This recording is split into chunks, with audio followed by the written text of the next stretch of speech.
आप सबको जय मसीह की गुड मॉर्निंग में शालोम परमेश्वर के नाम से आप में से हर एक का आज के सुबह में स्वागत करता हूं।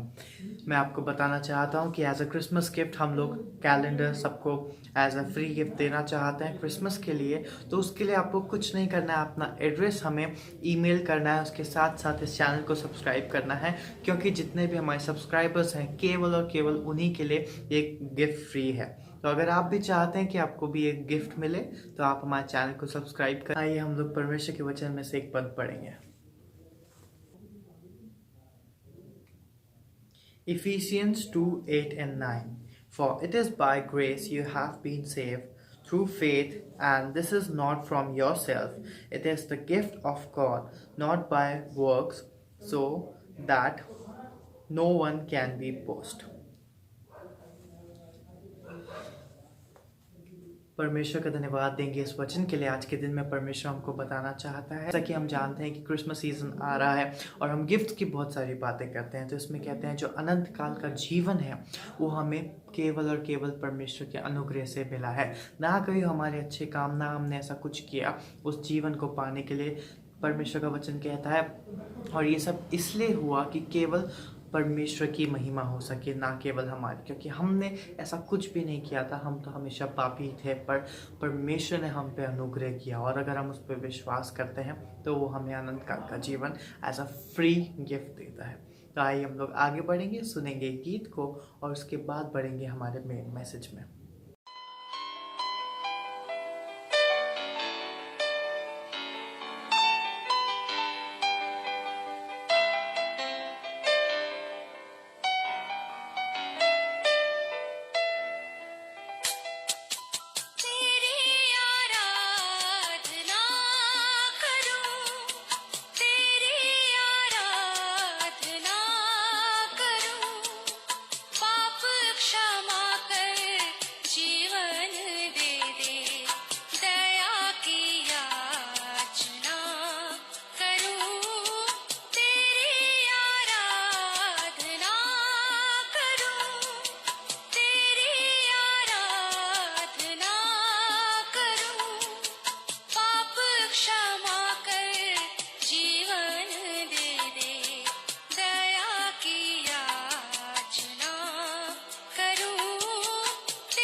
शक्तिमान तू ही है मेरे जीवन का संगीत, तू ही महान सर्वशक्तिमान, तू ही है मेरे जीवन का संगीत।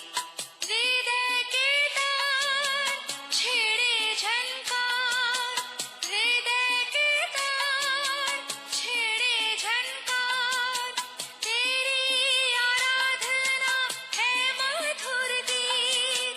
जीवन से मेरे तू महिमा पाए, एक ही कामना करूं, पाप क्षमा कर जीवन दे दे, दया की याचना करूं। हम प्रभु परमेश्वर को धन्यवाद देंगे आज की सुंदर सुबह के लिए कि परमेश्वर ने आज का दिन एक बार फिर से हमें दिया है। हम इसके लिए अपने प्रभु को धन्यवाद देते हैं और आज की सुबह के लिए हम परमेश्वर की ओर देखते हैं। इससे पहले कि आज के दिन की हम शुरुआत करें, हम प्रभु परमेश्वर से आशीष मांगे, प्रार्थना करें, इस डिवोशन के लिए प्रार्थना करें ताकि प्रभु की आशीष हम सब पर बनी रहे और हम अपने जीवन में और आगे बढ़कर एक आत्मिक जीवन को आगे बढ़ा सकें। आंखों को बंद करें, प्रार्थना करेंगे। जीवते और सच्चे विश्वास के योग्य परमेश्वर, आज की सुंदर सुबह के लिए आपको धन्यवाद धन्यवाद। ये जीवन आपने दिया, इसके लिए हम आपकी तारीफ करते हैं, आपकी प्रशंसा करते हैं। हम आपके नाम को सराहते हैं प्रभु जी, धन्यवाद देते हैं प्रभु। पिछले उन 3 दिनों के लिए आपने सोमवार से लेकर बुधवार तक संभाला और पिता परमेश्वर आज थर्सडे का दिन दिया ताकि आज के दिन हम आपकी तारीफ कर सके। और पिता परमेश्वर सप्ताह के मध्य में जब आए हैं, हम प्रार्थना करते हैं प्रभु हम सब पर दया कर, हमारे प्रदेश पर आपकी आशीष हो, प्रदेश के मुख्यमंत्री अशोक गहलोत जी पर आपकी आशीष हो प्रभु जी। हर एक को उनको अपने हाथों में ले अपनी उपस्थिति का एहसास दे। हम प्रार्थना करते हैं हमारे देश के लिए, देश के प्रधानमंत्री के लिए प्रभु जी, आप उनको उत्तम आशीष दे। हम अपने सारे पुलिस प्रशासन को याद करते हैं प्रभु जी, एक एक पर आपकी आशीष हो प्रभु जी। आप उनको भी अपने हाथों में ले, जो जिम्मेवारी उनको दी गई जिम्मेवारी पूरा करने में आप उनकी मदद करें। पिता परमेश्वर सारे भाई बहनों के लिए जो हमारे साथ जुड़े हैं, और इस मंथ में प्रभु जी नया महीना आपने दिया, पुराना महीना बीत गया परमेश्वर, अब फिर वो कभी लौट कर नहीं आएगा, लेकिन एक नया महीना आपने हमारे जीवन में दिया है, इस वर्ष का आखिरी महीना। और आज पिता परमेश्वर ये तीसरा दिन आपने में दिया है कि हम आपकी तारीफ कर सके, आपके नाम को सराह सके प्रभु जी। हम चाहते हर एक बात में आपकी उपस्थिति साथ बनी रहे। सारी महिमा आदर गौरव प्रभु जी आपको देते हुए, आज के इस वचन को आपके हाथ में सौंपते हुए, इस विनती को अपने प्रभु अपने धार करता यीशु मसीह के नाम से मांगते हैं, आमीन। आज एक नए विषय को लेकर मैं आपके पास हूं। परमेश्वर हमें ऐसी बुद्धि दे, ऐसी ताकत दे, ताकि इस वचन को हम समझ सके और परमेश्वर की महिमा कारण बन सके। आज का जो विषय है अविश्वास।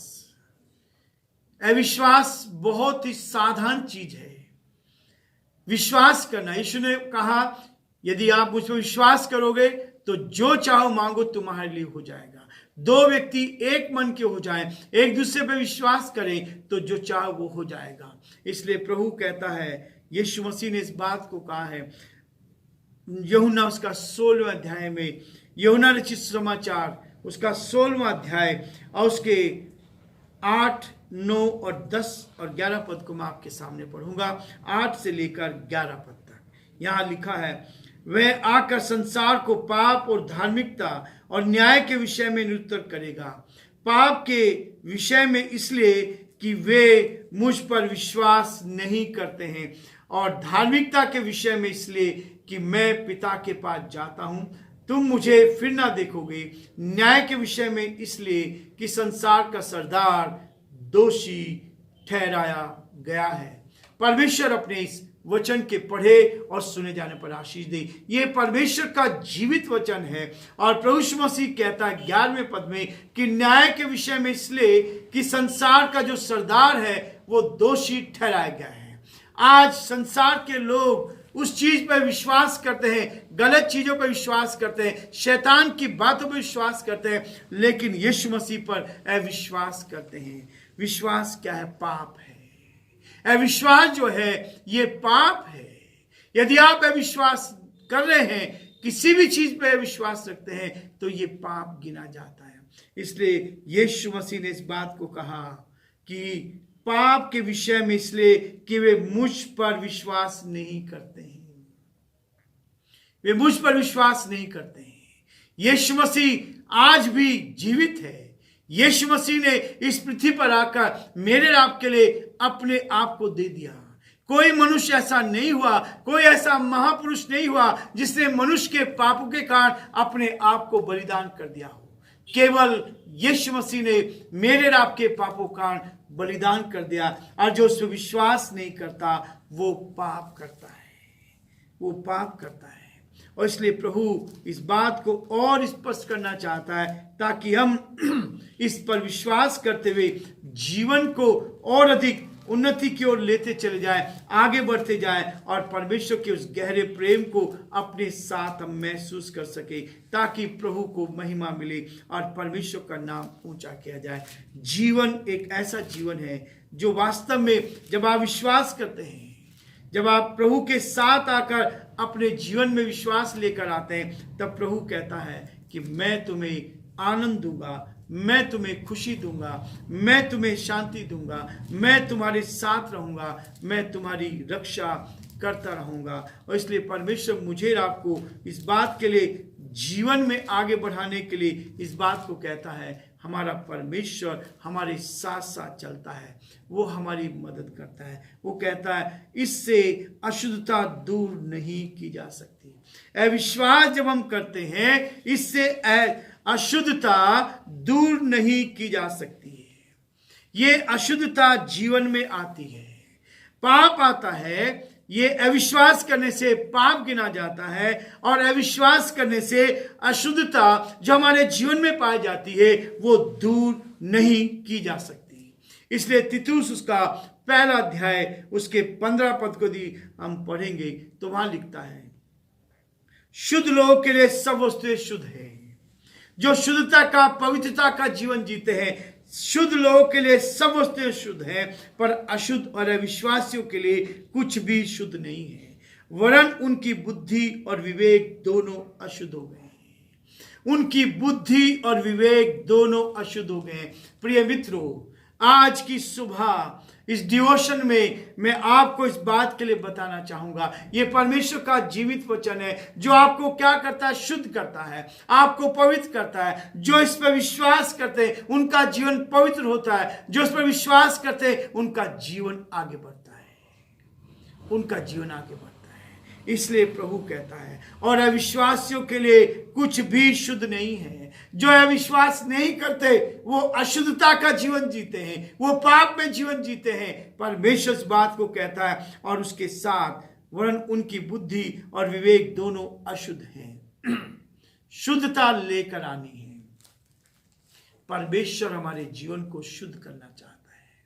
परमेश्वर हमारे जीवन में पवित्रता लाना चाहता है, अविश्वास का नहीं। ये किसके जीवन में होता है? ये दुष्टता किसके जीवन में पाई जाती है? वो कहता है दुष्ट हृदय में ये पाई जाती है। दुष्ट हृदय जो गलत बातों पर विश्वास करता है, जो गलत चीजें करता रहता है, दुष्ट व्यक्ति के पास, जिसका हृदय दुष्ट होता है, उसके पास अविश्वास होता है। वो इतना आसानी से विश्वास नहीं कर पाता। इब्रानियों उसका 3 अध्याय उसके 12 पद में कहता है, हे भाइयों, चौकस रहो कि तुम में ऐसा बुरा और अविश्वास मन न हो जो तुम्हें जीवते परमेश्वर से दूर हटाए। ये अशुद्धता जो आती है, ये अविश्वास जो आता है, हमें परमेश्वर से अलग करता है, परमेश्वर के प्रेम से अलग कर देता है, परमेश्वर की निकटता से अलग कर देता है। तुम्हारा मन ऐसा ना हो कि वो तुम्हें अविश्वासी मन ना हो जो तुम्हें जीवते परमेश्वर से हटा दे। शैतान इस चीज का इस्तेमाल करता है, हमारे अंदर अविश्वास को लाके डाल देता है। मन की मंदमती को लेकर आ जाता है, इस बात को वो लेकर आ जाता है। शैतान इस बात को हमारे मन में डाल देता है, अविश्वास पैदा कर देता है। और जब अविश्वास पैदा होता है तो कई बार हमारे जीवन में जो विश्वास होना चाहिए, उस विश्वास से हम मुकर जाते हैं, उस विश्वास से मुकर जाते हैं। मत्ती उसका 24 अध्याय और उसके 25 पद में लिखा, तब उसने उनसे कहा, हे निर्बुद्धियों और भविष्यद्वक्ताओं की सब बातों पर विश्वास करने में मनमतियों। मन की मति मारी जाती है, मन ऐसा हो जाता है कि हम विश्वास नहीं कर पाते। ना तो भविष्यद्वक्ताओं पर विश्वास करें, ना प्रभु की सच्चाई पर विश्वास करें, परंतु वो अपने जीवन में संसार की बातों पर विश्वास कर रहे हैं, संसार की चीजों पर वो विश्वास करते हैं। उनका मन कठोर हो जाता है, हृदय कठोर हो जाता है, और ये कठोर हृदय को लेकर हम कई बार परमेश्वर के साथ अन्याय कर देते हैं, परमेश्वर पर अविश्वास कर देते हैं। 16 अध्याय मरकुस का और उसके 14 पद को आप पढ़ेंगे तो वहां ये कहता है, मरकुस का 16 अध्याय 14 पद कहता है, फरीसी जो लोभी हैं ये सब बातें सुनकर उसे ठट्टों में उड़ाने लगे। अविश्वास, शैतान कभी भी सच्चाई का साथ नहीं देगा, कोई भी सच्चाई का साथ देगा। जो सत्य पर चलेगा, जो शुद्ध होकर चलेगा, पवित्रता का जीवन जिएगा, लोग उसके विरोध में रहेंगे। शैतान उसके विरोध में रहेगा और शैतान हमें गिराने की कोशिश करेगा। प्रभु हमारी मदद करे, प्रभु का हाथ हमारे साथ बना रहे, ताकि हम अविश्वासी नहीं विश्वासी बनकर चले और प्रभु के साथ आगे बढ़ते जाएं। प्रभु आप सबको बहुत आशीष दे। Thank you so much. अभी तक आप लोग हमारे साथ बने रहे हैं, हम लोग आपके लिए निरंतर प्रार्थना कर रहे हैं, तो अपने प्रार्थना निवेदन देने ना भूलिए। उसी के साथ साथ इस पूरे क्रिसमस सीजन हम साथ मिलके परमेश्वर की आराधना और स्तुति करेंगे। तो stay tune, stay safe, stay home, God bless you all.